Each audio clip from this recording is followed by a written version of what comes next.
जय राम कृष्ण हरी जय राम कृष्ण हरी हरी जय राम कृष्ण हरी जय राम कृष्ण हरी हरी जय राम कृष्ण हरी जय राम कृष्ण जय राम कृष्ण हरी राम कृष्ण जय राम कृष्ण हरी जय राम कृष्ण जय राम कृष्ण हरी जय राम कृष्ण जय राम कृष्ण हरी हा हा हा जय राम कृष्ण हरी जय राम कृष्ण जय राम कृष्ण हरी जय राम कृष्ण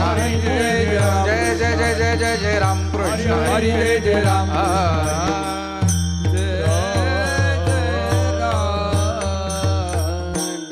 रूप पाहता लोचनी सुख झाले ओ साजनी सुख झाले ओ साजनी सुख झाले ओ साजनी रूप पाहता लोचनी सुख झाले ओ साजनी सुख झाले ओ साजनी सुख झाले ओ साजनी तो हा विठ्ठल बरवा हा विठ्ठल वरवा तो हा माधव बरवा ओ हा माधव वरवा तो हा विठ्ठल बरवा हा विठ्ठल वरवा तो हा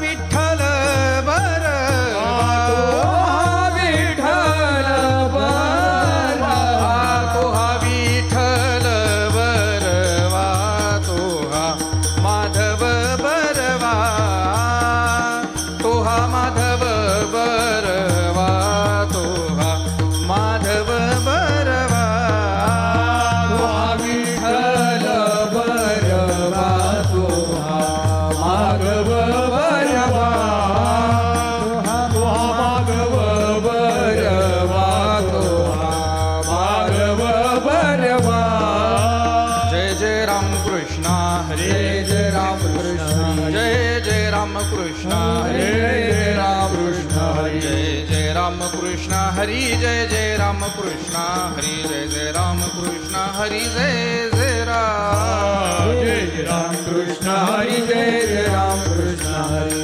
जय राम कृष्ण हरि जय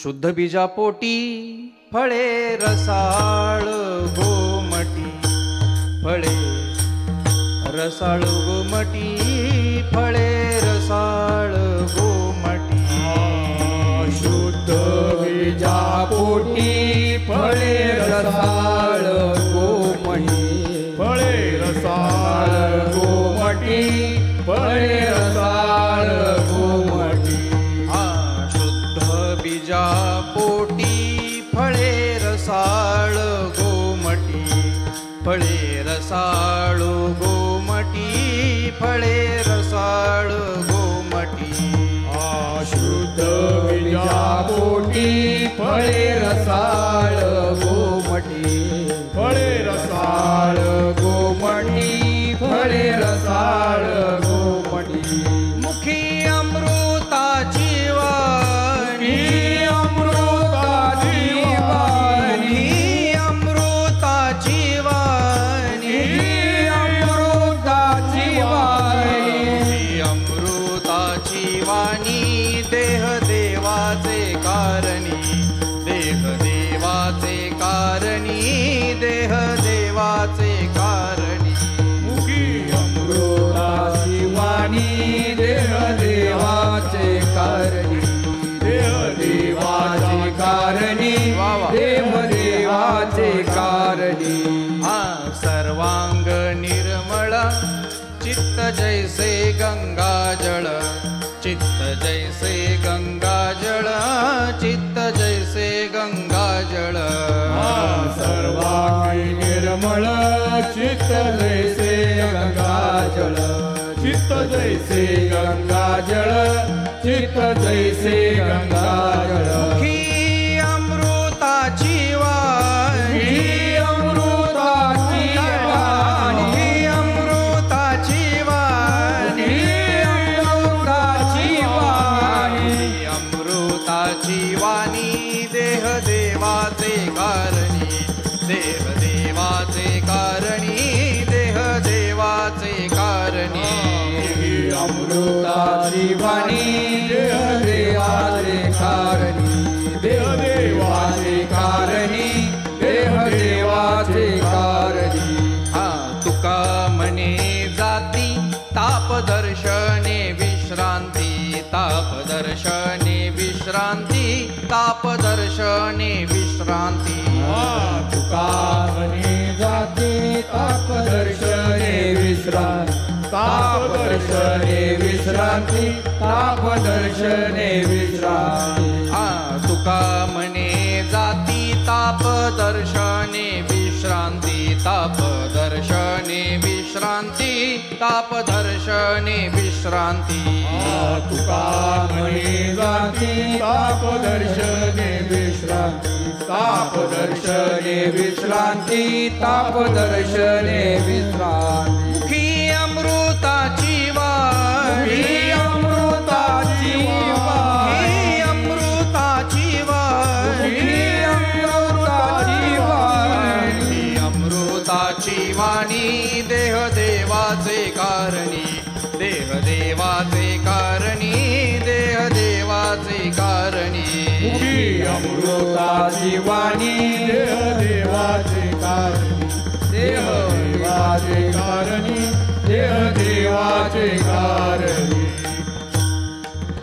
विठ्ठल विठ्ठल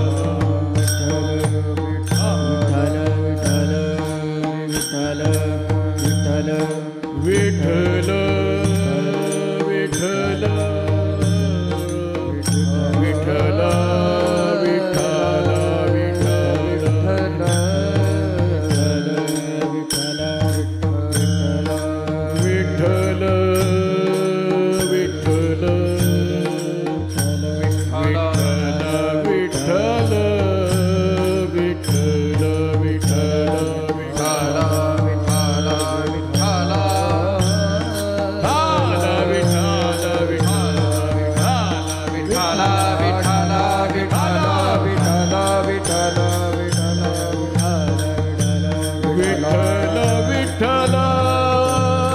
विठ्ठल विठ्ठल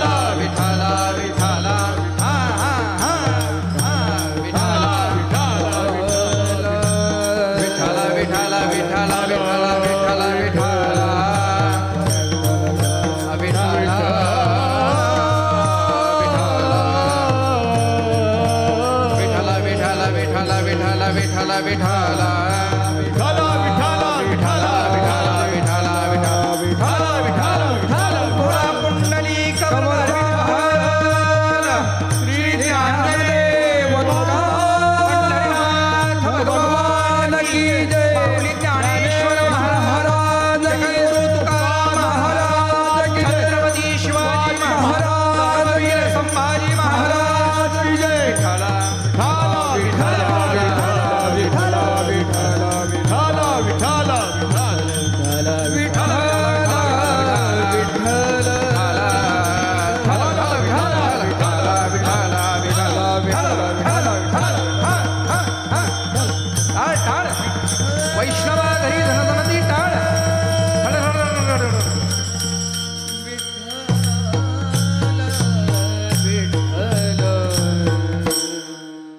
प्रस्तुत प्राप्त प्रसंगी कीर्तन रूपी सेवेकरता निवडलेला अभंग देहूनगरीचे सुप्रसिद्ध साधू पंचमवेद निर्माते जगाच्या असणाऱ्या भीतीपोटी जग ज्याला घाबरून जीवन जगतं तो यमराज ज्यांना घाबरतो ते श्रीमंत संत श्रीमंत साधू वैराग रसिक श्रीमंत तुकोबराय महाराजांचा आहे. विठ्ठला विठ्ठला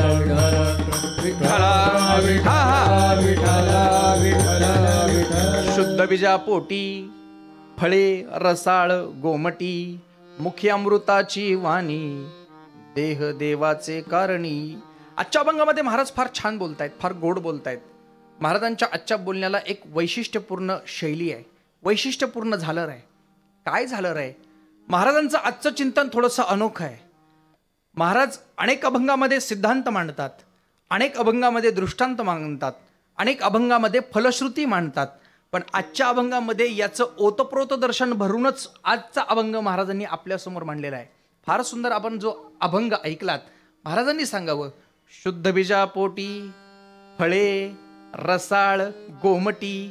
शुद्ध बीज असावं आणि शुद्ध बीजाचं असणारं खऱ्या अर्थानं स्वरूपसंधान समत्व भावनेच्या अंतःकरणात रुजावं आणि रुजलेल्या बियातनं काय बाहेर यावं. मला वाटतं महाराजांचं मत आहे, फळे रसाळ गोमटी. फळं रसाळ असावीत, रसाळ असणारी फळं गोमटी असावीत. जी फळं रसाळ असतात ती गोमटी असतात असं नाही बरं का. जी गोमटी असतात ती रसाळ असतात असं नाही, पण रसाळही फळं असावीत, गोमटीही फळं असावीत.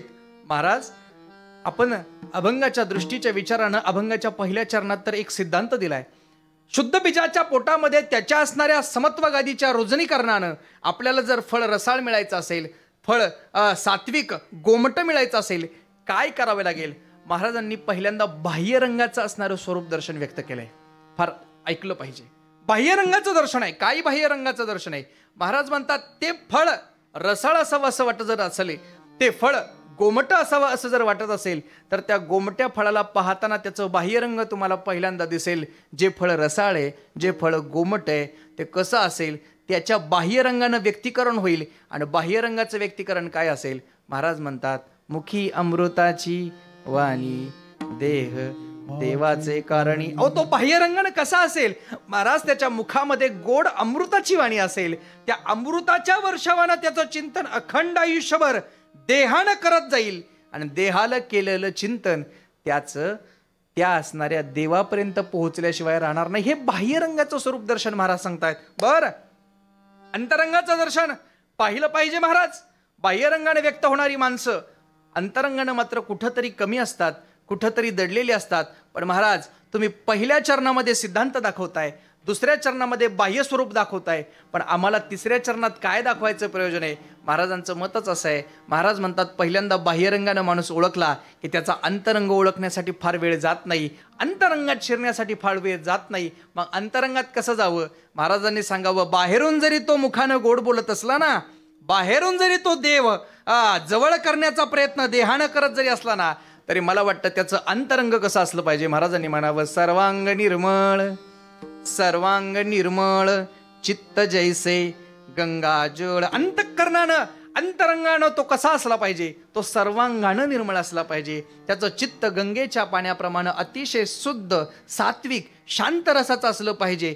काय होईल महाराज? सगळं तुम्ही सांगितलं आम्हाला, सिद्धांत आमच्या समोर दिलेला आहे, दृष्टांत आम्हाला सिद्धांताच्या अंतरंगानं बाह्यरंगानं अंतरंगानं सांगण्याचा प्रयत्न केलेला आहे. मुखात त्याच्या अमृताची वाणी असली पाहिजे, त्याचा देह देवाच्या कारणी पडला पाहिजे, सर्वांगानं तो निर्मळ असला पाहिजे. नवे नवे त्याच्या असणाऱ्या सर्वांगाच्या निर्मळाचं त्याचं चित्त गंगेच्या पाण्याप्रमाणे असलं पाहिजे.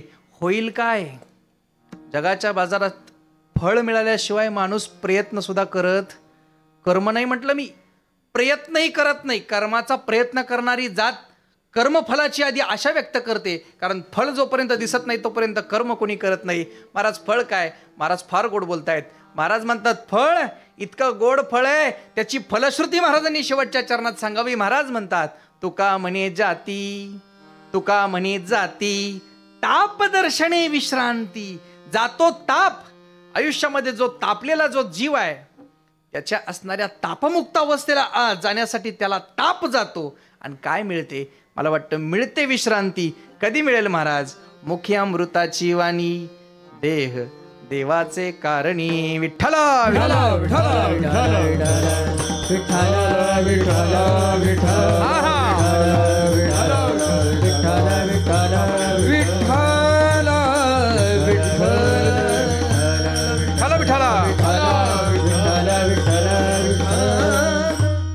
अभंगाचा धावता भावार्थ तुमच्या समोर मांडला. अतिशय गोड, अतिशय विश्लेषणपूर्वक आजचा असणारा गोड अभंग आहे. महाराजांनी आजच्या अभंगाच्या विशेष दृष्टिक्षेपानं महाराज त्या असणाऱ्या बीजाची वृत्ती सांगितलेली आहे. आजचा अभंग एका शब्दात जर वर्णन करायचा झाला तर महाराज, या असणाऱ्या महाराष्ट्राच्या मातीमध्ये जीव म्हणून जन्माला आलेले अनेक आहेत. पण ऐकताय तुम्ही, जीव म्हणून जन्माला आलात, कोण्या गावात जन्माला आलात, कोण्या भागात जन्माला आलात, कोण्या तालुक्यात जन्माला आलात, कोण्या जिल्ह्यात जन्माला आलात नव्हे, कोण्या राष्ट्रात जन्माला आलात नव्हे, जगातल्या कुठल्या कोपऱ्यात जन्माला आलात काही विशेष नाही. पण जगताना मात्र तो जीव म्हणून जगत असाल काही हरकत नाही. कर्तुम शक्तीच्या बळावरती त्याचं जगणं स्थिर आहे, त्याचं स्थिर जगणं देवाच्या असणाऱ्या कृपेनं आहे. पण महाराज, जीव म्हणून जन्माला आलात विशेष काही नाही, पण जीव म्हणून मरत असाल तर मात्र दुःख आहे. मग काय झालं पाहिजे? अभंगाचं पहिलंच वाक्य घेऊन जा. आयुष्यामध्ये जीव म्हणून जन्माला जर येत असाल तर जीव म्हणून जगा, तर मरताना मात्र जीव म्हणून मरू नका. या संतांच्या दर्शनाच्या विचारधारेनं आयुष्याच्या जीवाचा देव करून मरा. विठ्ठला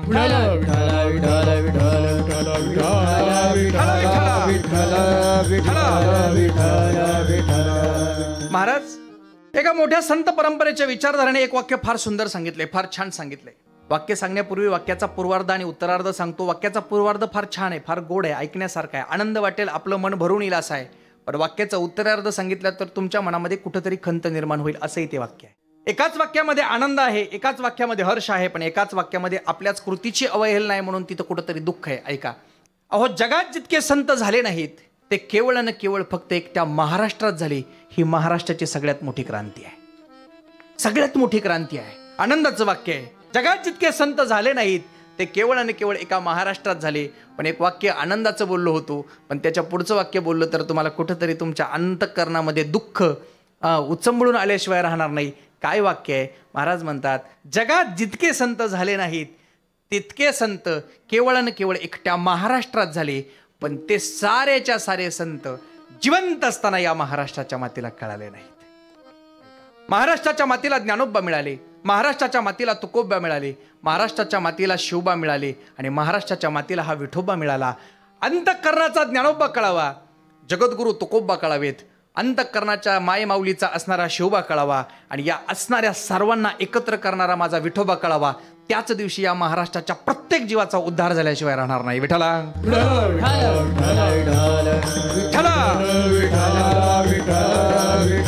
अनेक संत या महाराष्ट्राच्या मातीत आहेत. आनंदाची गोष्ट आहे, आनंदाचा परामर्श आहे, आनंदाचा स्कंद आहे. काय आनंद आहे? या महाराष्ट्रामध्ये संत परंपरेचं जीवन सगळ्यांना मिळालं, आनंदाचं जीवन मिळालं. पण गंमत अशी आहे, खोट एका ठिकाणी अशी आहे. काय खोट आहे? माणूस जन्माला आल्यानंतर जीव म्हणून जन्माला येतो, पण त्याला संत होता येत नाही. होता येतं का हो? संत संत संत होता येत नाही. संत होण्याचा प्रयत्न केला जातो पण संत होता येत नाही. पण संत झाला नाही म्हणून काय होतं? संत होता येत नाही एक. पण त्याच्या पुढची बाजू बोलू का? माणूस संत होत नाही पण चांगलं वागण्याचा प्रयत्न करतो म्हणून संत झाला नाही तरी मला वाटतं सज्जन झाल्याशिवाय राहत. ऐकताय तुम्ही? सज्जन झाल्याशिवाय राहत नाही. माणूस सज्जन होतो आणि सज्जन झाल्या सज्जनपणाची असणारी भूमिका व्यक्त होत असतानाच सज्जनपणा टिकण्यासाठी एक गोष्ट बाजूला सारतो, तो म्हणजे अंतःकरणातल्या या असणाऱ्या जीवातला सज्जनपणा टिकावा म्हणून या जीवातला असणारा दुर्जनपणा कुठंतरी दाबण्याचा प्रयत्न करतो. ऐका, पहिला माणूस सज्जन होण्याचा प्रयत्न करतो, सज्जन होतो सज्जन. पण सज्जन जर झाला नाही तर तो कोण होतो? दुर्जन होतो. महाराज, माझा प्रश्न असा आहे, आपण सारेजण आनंदानं कीर्तन सगळेजण अतिशय सुप्रभातच्या वेळी ऐकताय, मला सांगा, आपण खरे सज्जन आहे का हो? आपण सज्जन आहोत का? सज्जन? आता इथं बसलेल्यांपैकी सगळ्यांपैकी कोणीतरी उठून सांगावं, मी सज्जन आहे. कोण सज्जन आहे? कोण कोण सज्जन? कोणी नाही असं नाही. प्रत्येक जीव सज्जन आहे. पण प्रत्येक जीव जरी सज्जन असला तरी तो जीव काळाच्या ओघानं काही क्षणापुरता सज्जन आहे. अन्यथा काही विचाराच्या असणाऱ्या बदलानं मात्र तो कधीतरी दुर्जन होतो. मी एका वाक्यात त्याची व्याख्या करून जाईल. माणूस सज्जनच आहे. या महाराष्ट्राच्याच नव्हे तर जगाच्या पटलावरती कोणताही माणूस असला तरी तो सज्जन आहे. पण सज्जन सज्जन सज्जन म्हणून जीवन जगत असतो. पण सज्जन सज्जन म्हणून जीव जगत असताना त्याचा स्वार्थ आडवा येतो आणि मला वाटतं तो दुर्जन होतो. विठ्ठला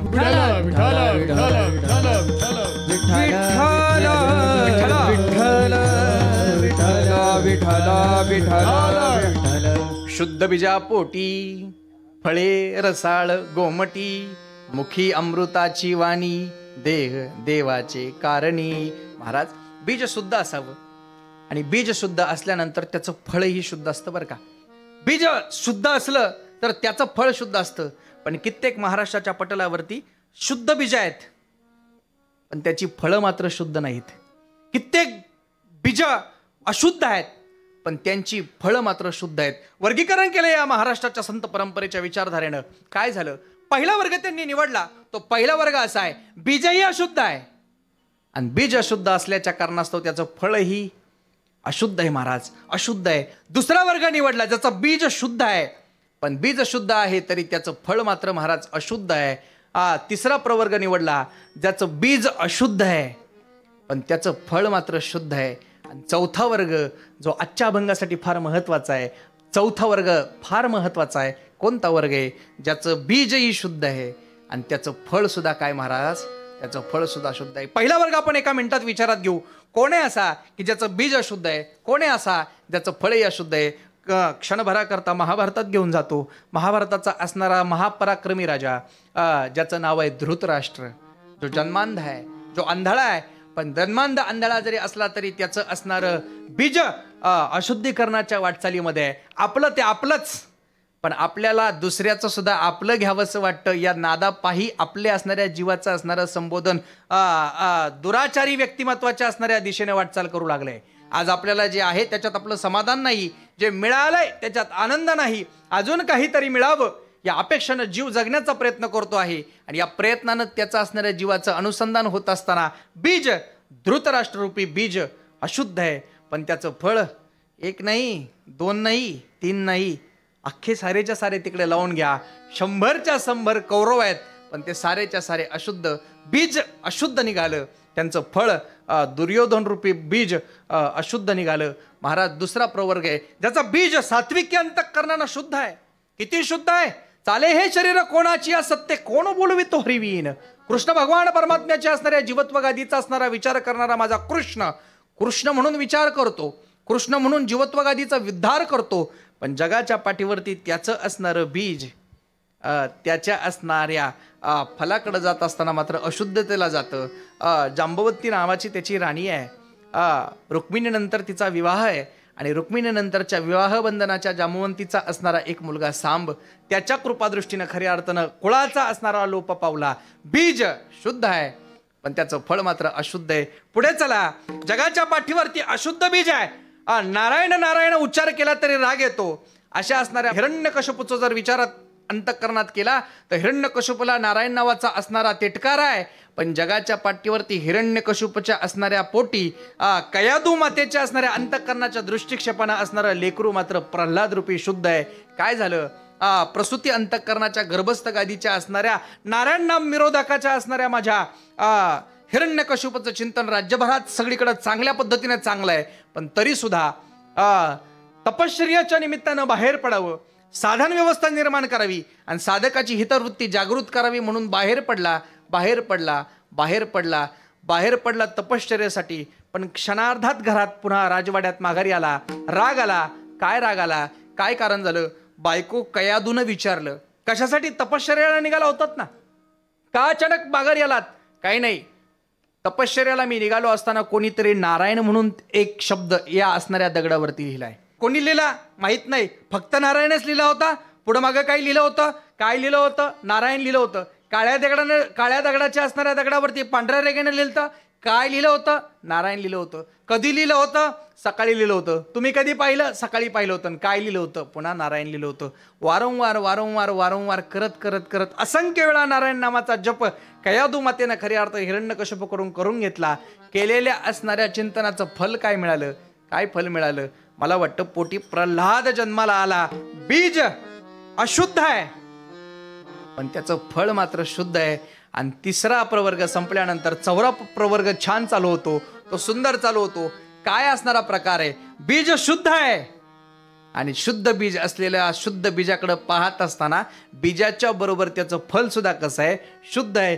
कुणाचं उदाहरण घ्या? महाराष्ट्राच्या मातीतल्या असणाऱ्या वर्गीकरणामधल्या प्रत्येक संतांच्या जीवनचरित्राचं उदाहरण घ्या. प्रत्येक संतांचं जीवनचरित्र बीजही शुद्ध आहे आणि बीजाबरोबर त्यांचं फलही शुद्ध आहे. विठाला विठाला विठाला विठाला विठाला विठाला विठाला विठाला विठाला विठाला विठ्ठला विठ्ठल विठ्ठल विठ्ठल.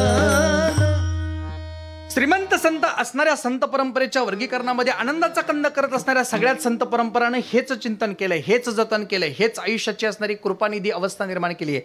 काय कृपानिधी अवस्था नाही, आळंदीमधल्या असणाऱ्या संन्यस्त असणाऱ्या जीवनाचा विचार कधीतरी अंतःकरणात केला पाहिजे. संन्यस्त दिवाने माझ्या विठ्ठलपंतांचं, विठ्ठलपंतांच्या जीवनाच्या संन्यासाश्रम स्वीकारल्यानंतर पुन्हा आळंदीमध्ये येणं आहे. आणि आळंदीतल्या असणाऱ्या येण्याच्या आधीच्या घटना महाराज फार विलक्षण आहेत, फार विशिष्टपूर्ण आहेत. काय घटना आहेत? जगाच्या पाठीवरती ज्या मायमाऊलीनं आपल्या असणाऱ्या अंतःकरणामध्ये असणाऱ्या या विठ्ठलपंतांच्या येण्यासाठी 1 नाही 2 नाही 3 नाही तब्बल 1.25 लाख प्रदक्षिणा ज्या पिंपळ वृक्षाला पिंपळ द्वाराला घातलेल्या आहेत. आळंदीमध्ये जो पिंपळ आहे त्या पिंपळाला असणाऱ्या माझ्या ज्ञानोबरायांच्या समाधीस्थ अवस्थेच्या असणाऱ्या अंतःकरणाच्या समोर आपण ज्या पिंपळद्वाराचं दर्शन घेतो त्या पिंपळाच्या दर्शनाला, त्या पिंपळाच्या प्रदक्षिणेला आईंनी 1 नाही 2 नाही महाराज 1.25 लाख प्रदक्षिणा घातल्यात. आणि म्हणूनच म्हटलं जातं लेकुराचे हित, लेकुराचे हित, लेकुराचे हित, लेकुराचे हित, लेकुराचे हित, लेकुराचे हित, लेकुराचे हित, लेकुराचे हित, लेकुराचे हित. हे माऊलीचे, माऊलीचे,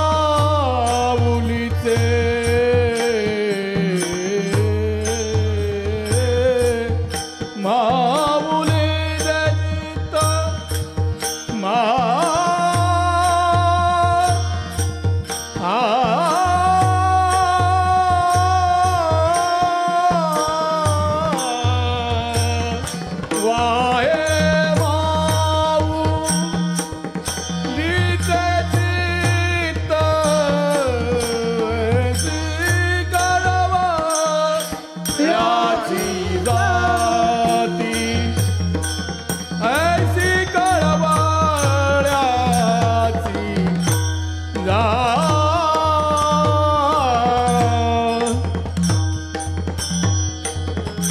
लेकुराचे हित वा हे माऊलीचे चित्त, ऐसी कळवळ्याची जाती करीला भाविन प्रीती.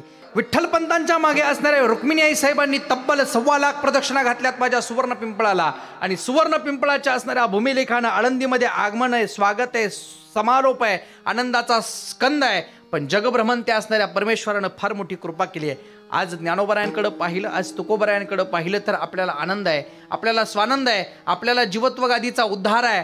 पण ज्ञानोबरायांकडे तुम्ही पहा, तुकोबरायांकडे तुम्ही पहा, आदी सकल संतांकडे पहा, त्यांच्या असणाऱ्या जीवनामधलं त्यांचं असणारं त्यांनी दुःख थोडं बाजूला सारलंय.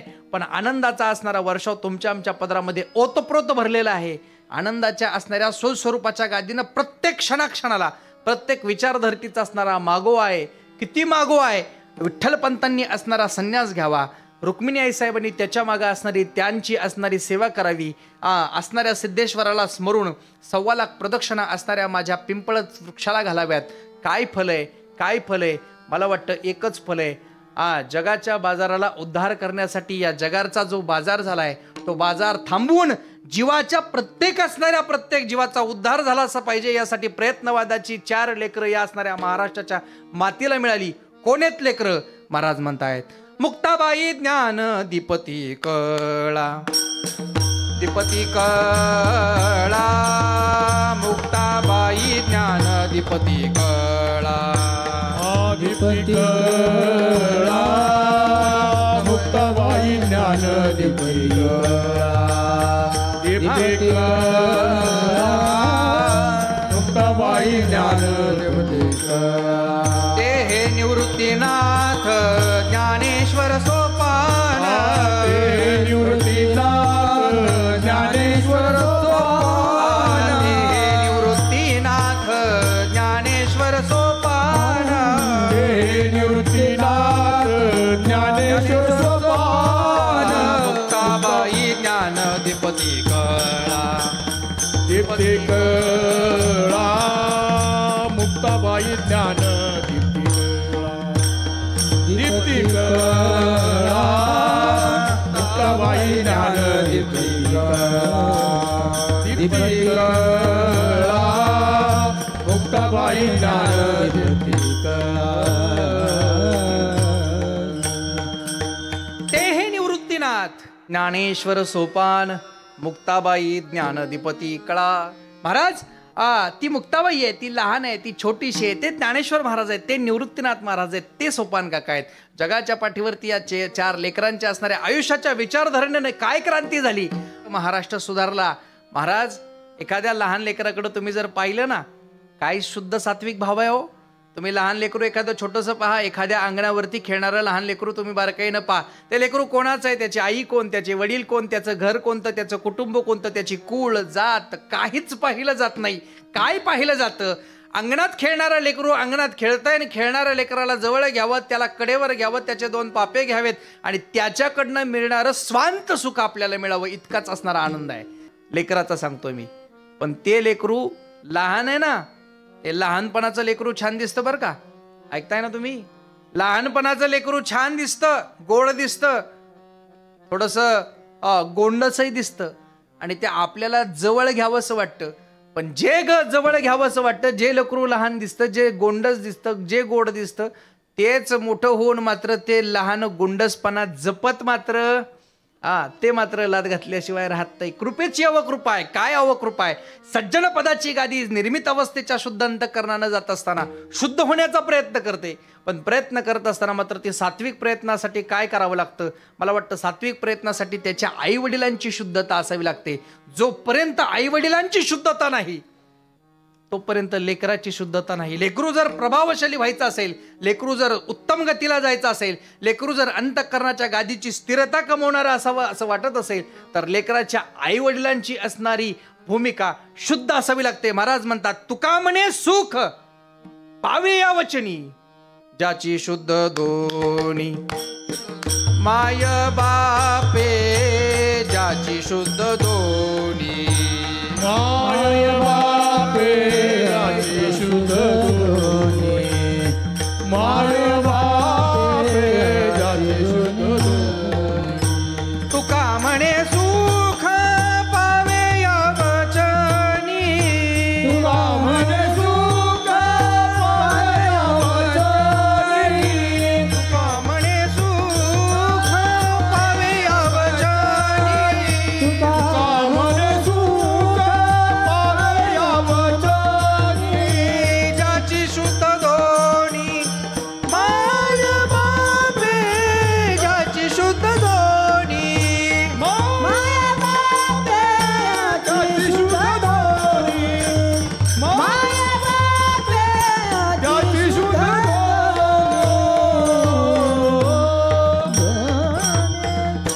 तुका म्हणे सुख पावे या वचनी, ज्याची शुद्ध दोन्ही माये बापे. आई वडिलांची शुद्धता, जिथं आई वडिलांची शुद्धता आहे महाराज, ते लेकरू मात्र सात्विक आहे.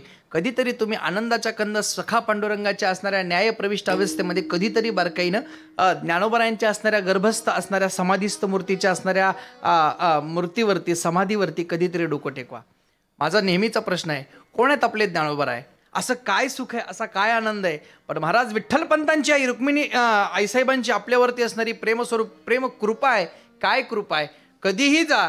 कधीही जा पण आळंदीच्या असणाऱ्या ज्ञानोबरायांच्या समाधीवरती आपलं डोकं ठेवलं की सगळा असणारा क्षीण, सगळा असणारा थकवा, सगळा असणारा अंतःकरणातलं दुःख बाजूला जातं आणि अंतःकरणानं ज्ञानोबरायांचं प्रशस्ती पुरुष हा असं दर्शन होतं. काय कारण आहे. जगाच्या बाजाराच्या व्यवस्थेमध्ये महाराज संत कृपेचं दर्शन असं आहे, ते संतांनीच करून दिलेलं आहे. आणि संत कृपेच्या दर्शनाच्या जीवत्व गादीचा असणारा विचार हा संतांनी फक्त आपला असणारा दुर्जनत्वपणा बाजूला सारावा आणि असणाऱ्या सुखत्व गादीचा प्रवास आपल्यासमोर आणावा असंच केलेलं आहे. दान मागत असताना ज्ञानोबराय दान मागतात, पण मागणारं दान वारकऱ्यासाठी, एखाद्या हितचिंतकासाठी, एखाद्या गायकासाठी, एखाद्या वादकासाठी, एखाद्या कीर्तनकारासाठी, एखाद्या हरिभक्ताकरतासाठी नाही आहे. मग दान मागताना ज्ञानोबराय मागणी मागतात. काय मागणी मागतायत. ज्ञानोबराय म्हणतात, जे खळांची व्यंकटी सांडो तया सत्कर्म रती. महाराज जे खळांची व्यंकटी सांडो, खळ न सांडो, खळांची व्यंकटी सांडो. व्यंकटी असणारी विचारांची जी भूमिका आहे ती फक्त एकदा का व्यंकटी निघून गेली का तो खळ तसाच आहे, तो छान आहे, तो शुद्ध आहे, तो सात्विक आहे, तो अंतःकरणाचा भाव व्यक्त करणार आहे. फक्त त्यातला एकदा का खळपणा निघून गेला. थोडं खरं बोलू का, देवाला खळपणा आवडत, भक्ता राखे पायापाशी दुर्जनाशी. संहार करणारा देव आहे. देवानं भक्ताला जितकं सांभाळलं तितकंच दुर्जनाला लांब ठेवलंय. पण भक्ताला सांभाळत असताना दुर्जनांनाही सांभाळण्याची ताकद कुणात असेल तर ती माझ्या असणाऱ्या संत परंपरेत आहे. विठ्ठला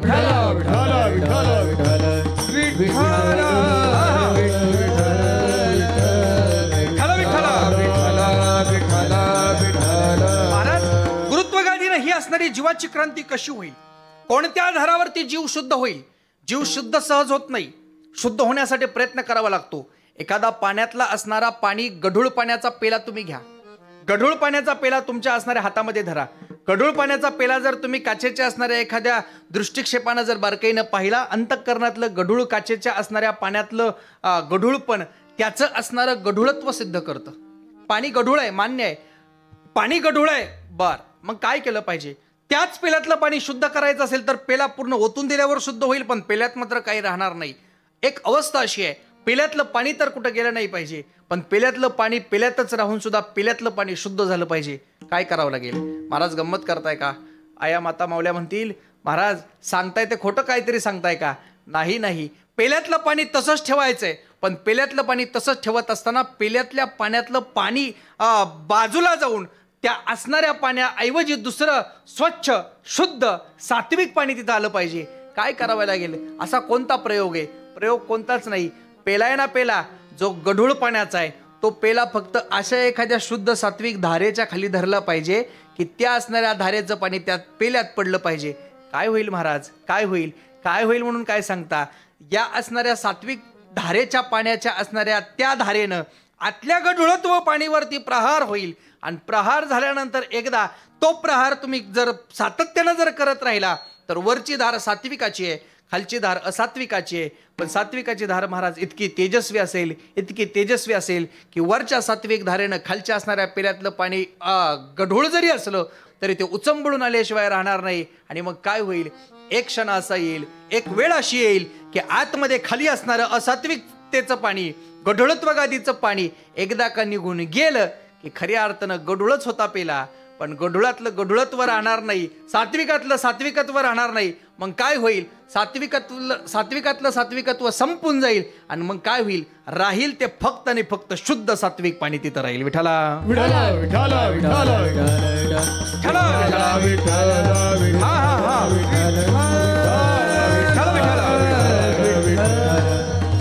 जगक्रांतीमध्ये असणारी ही शुद्धत्व गादीची भूमिका आहे. शुद्धत्व गादीचा विचार आहे. आपण घर रोजच झाडतो. पण महाराज, आपण घर रोज झाडतो, पण पाहुणे येण्याच्या दिवशी घर झाडण्याची प्रक्रिया थोडी वेगळी असते. ऐकताय ना तुम्ही? पाहुणे यायच्या दिवशी पाहुणे येतात का तुमच्याकडं? पाहुणे कसं आहे, माणूस की ज्याच्या घरी त्याच्याच घरी पाहुण्याची वारी. तोच माणूस घरी येतो, तो पाहुण्याच्या घरी येतो.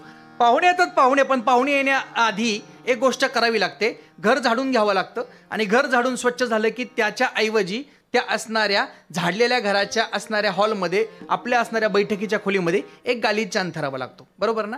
गालिचा अंथरावा लागतो. झाडून घेतलेल्या घरामध्ये आनंदानं तिथं बसायला जागा होते. पण मला सांगा, काय प्रक्रिया आहे? प्रक्रिया काय आहे? आधी घर झाडायचं का आधी गालिचा टाकायचा? का आधी गालिचा टाकायचा आणि मग घर झाडायचं? काय करायचं? आधी गालिचा टाकायचा आणि मग घर झाडायचं? तसं नाही. मग कसं? आधी घर झाडून घ्यायचं आणि एकदा घर झाडून झालं की मग काय करायचा? गालिचा टाकायचा. नवे हे घरातलं उदाहरण नाही, आयुष्याच्या असणाऱ्या विचाराच्या असणाऱ्या धर्तीला सुद्धा असंच करायचंय. काय करायचंय? आपल्या अंतःकरणामध्ये जे असात्विकपण आहे, ते असात्विकपण एकदा का बाजूला गेलं की सात्विकाची वृद्धी झाल्याशिवाय राहत नाही. आणि सात्विक अंतःकरणाची पेरणी काही या अंतःकरणात झाली तर काय होईल? महाराज अभंगाच्या पहिल्या शुद्ध बीजा पोटी, शुद्ध बीजा पोटी, शुद्ध बीजा पोटी, शुद्ध बीजा पोटी,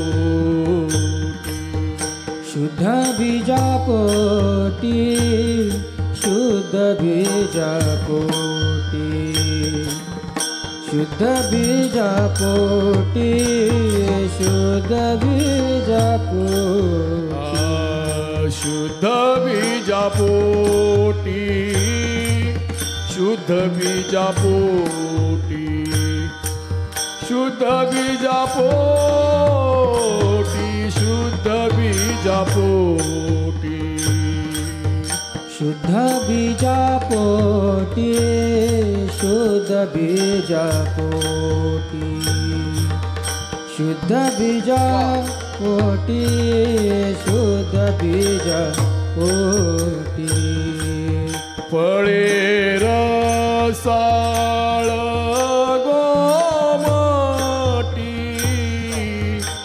फळे रसाळ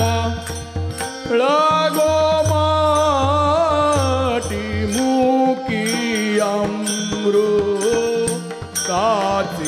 वाणी मुकी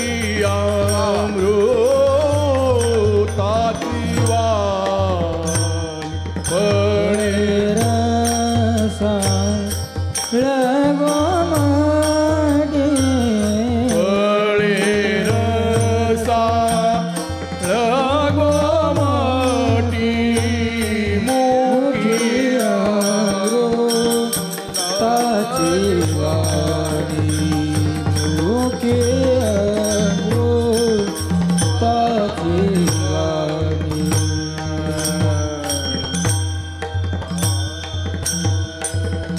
विठ्ठल विठ्ठल विठ्ठल विठ्ठल विठ्ठल विठ्ठल विठ्ठल विठ्ठल विठ्ठल विठ्ठल विठ्ठल